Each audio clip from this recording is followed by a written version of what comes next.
అందరికీ షలోం.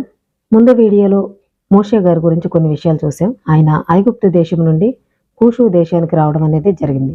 కూషు ప్రజలు ఆయన్ని రాజుగా ఎన్నుకోవడం జరిగింది. ఆ తర్వాత ఏం జరిగిందనే విషయాలు ఇప్పుడు చూద్దాం.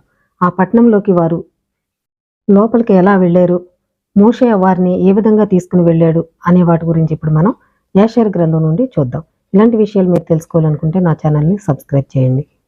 మరియు మోషే కూషు రాజైన కికియనసు స్థానమందు రాజై కూషు ప్రజలను ఆ దినము నుండి పరిపాలించెను. ఫరో ఐగుప్తును పాలించు తన 55వ సంవత్సరమున ఇశ్రాయేలీలు ఐగుప్తునకు వచ్చిన 157వ సంవత్సరమున కూషును మోషే పరిపాలించుచుండెను. మోషే తన 27 సంవత్సరముల వయసునందు కూషును పరిపాలించుట ప్రారంభించెను. కూషు ప్రజలు దృష్టిలో మోషే అనిన అమితమైన గౌరవము ఆదరణ కలుగునట్లు ఎలోహిం చేసెను. కూషు ప్రజలందరూ మోషేను అమితముగా ప్రేమించిరి. మోషే 27 సంవత్సరాల వయసులో కూషును పరిపాలించడం అనేది జరిగింది. కూషు ప్రజల దృష్టిలో ఆయనకి అమితమైన గౌరవము ఆదరణ కలుగునట్లు ఎలోహిం ఆ విధంగా చేయడం అనేది జరిగింది. మరియు అతని పరిపాలన ప్రారంభించిన 7వ దినమున కూషు ప్రజలందరూ ఏకమై మోషే ముందుకు వచ్చి వారు నేలకు వంగి నమస్కరించిరి. ప్రజలందరూ కలిసి రాజు సన్నిధిలో ఇట్లు మాట్లాడి చెప్పిరి, ఈ పట్టణమునందు మేమేమి చేయవలెనో మాకు ఆలోచన చెప్పుడి. ఇప్పటికి 9 సంవత్సరముల నుండి ఈ పట్టణము చుట్టూ ముట్టడి వేసి ఉంటిమి. మా భార్య పిల్లలను ఇంతవరకు చూచి ఉండలేదు.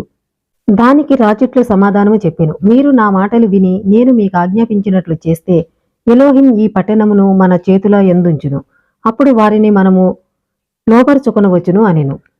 మనము వారితో గతములో వలె యుద్ధము చేసినచో మనము వారి చేతులలో కికియనసు వలె మరణింతుము. మనలో చాలా మంది గతములో వలె క్రింద పడుదుము లేక గాయపడుదురు. కాబట్టి ఇప్పుడు ఈ విషయమై మీకొక ఆలోచన చెప్పెదను. మీరు నా మాట వినిన ఎడల ఈ పట్టణము మీ చేతిలోనికి వచ్చును. కాబట్టి సైనిక దళములన్నీ రాజుకిట్లు సమాధానము చెప్పెను, మా ప్రభువు ఆజ్ఞాపించినట్లే చేసేదము అనిరి. రాజు ఇట్లు చెప్పుచున్నాడు, మీరు అడవికి వెళ్లి ప్రతి మనుష్యుడు ఒక కొంగ పిల్లను తన చేతితో పట్టుకుని రావలెను. మరియు ఎవరైనా రాజు ఆజ్ఞను అతిక్రమించి తన చేతితో కొంగ పిల్లను తేకయుండినచో అతడు చచ్చును. రాజు అతనికి సంబంధించినదంతయు తీసుకొనును. మీరు వాటిని తెచ్చి మీ వద్దనే ఉంచవలెను. అవి పెద్దవగు వరకు వాటిని పెంచవలెను. మీరు వాటిని గ్రద్ద పిల్లల వలె తయారు చేసి గ్రద్ద పిల్లల మాదిరి వాటి మార్గములలో వాటికి తర్ఫీదు ఇవ్వవలెను. కూషు ప్రజలందరూ మోషే చెప్పిన మాటలు వినెను. వారు లేచి యుద్ధ విడిది అంతటా ఇలా చెప్పుచూ ప్రకటన చేసిరి, కూషు ప్రజలందరికీ ఇది రాజాజ్ఞ. మీరందరూ అడవికి వెళ్లి మీరక్కడ ఒక కొంగ పిల్లను పట్టుకుని దానిని చేతులతో పట్టుకుని ఇంటికి రావలెను. మీలో ఎవరైనను దీనిని అతిక్రమిస్తే రాజు అతనిని చంపును, మరియు అతనికున్నదంతయు రాజు తీసుకొనును.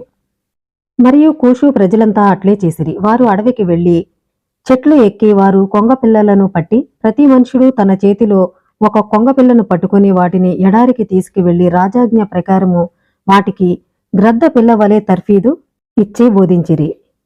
మరియు కొంగ పిల్లలు పోషింపబడి పెంచబడిన తర్వాత రాజు వాటిని 3 దినముల వరకు ఆకలితో నుంచమని ఆజ్ఞాపించెను. కూషు ప్రజలంతా అట్లే చేసిరి.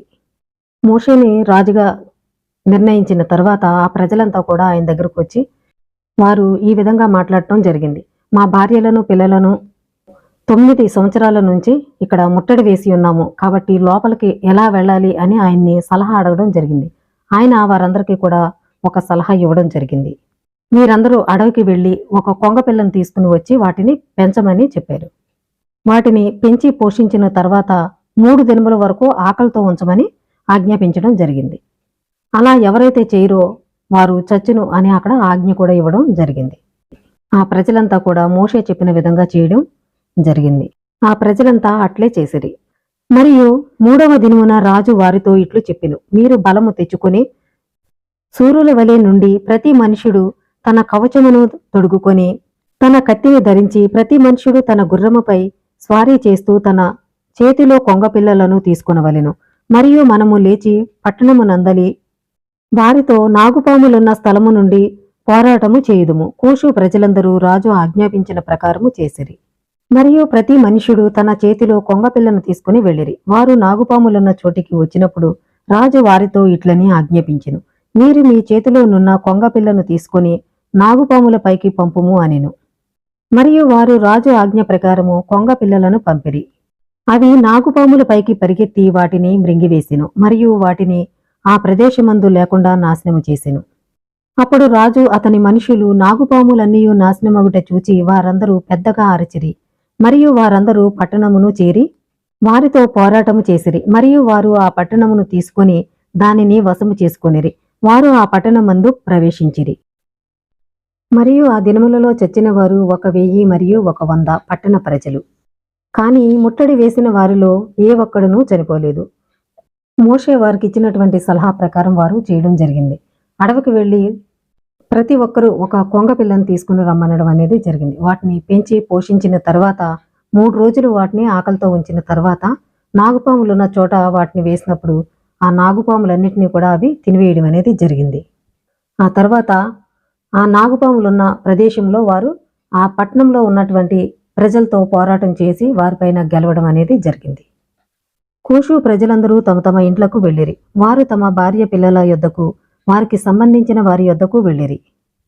మరియు మంత్రగాడైన బిలాము అతని 2 కుమారులు 8 మంది సహోదరులు ఆ పట్టణము తీసుకొనబడుట చూచి ఆ పట్టణ ద్వారములను తెరిచి వారక్కడ నుండి పారిపోయి తిరిగి ఐగుప్తుకు వెళ్లి ఫరో రాజును చేరిరి.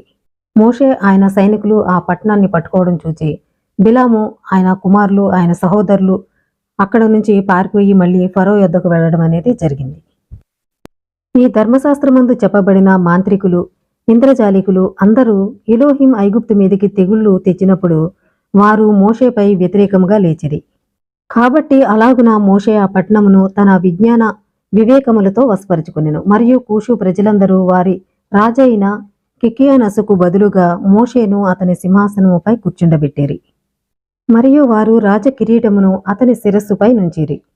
మోషే కూషుపై రాజుగా నిర్ణయింపబడిన తర్వాత ఆ ప్రజలకి ఆయన ఈ విధంగా సలహా ఇచ్చి వారిని తిరిగి ఆ పట్టణంలోకి తీసుకుని వెళ్ళడం అనేది జరిగింది. ఆ పట్టణంలోకి వెళ్ళిన తరువాత ఆయన్ని కికియానసు సింహాసనం పైన కూర్చుండబెట్టి ఆయన కిరీటాన్ని కూడా ఈయనకి పెట్టడం అనేది జరిగింది. ఆ విధంగా మోషే కూషు దేశంపై మోషే పరిపాలించడం అనేది జరిగింది. ఈ విషయాలన్నీ కూడా తెలుగు బైబిల్లో వివరంగా లేవు. ఇవన్నీ కూడా యాషారి గ్రంథంలో వివరంగా ఉన్నాయి. కాబట్టి ఇలాంటి విషయాలు మీరు తెలుసుకోవాలనుకుంటే నా ఛానల్ని సబ్స్క్రైబ్ చేయండి. అందరికీ షలోం.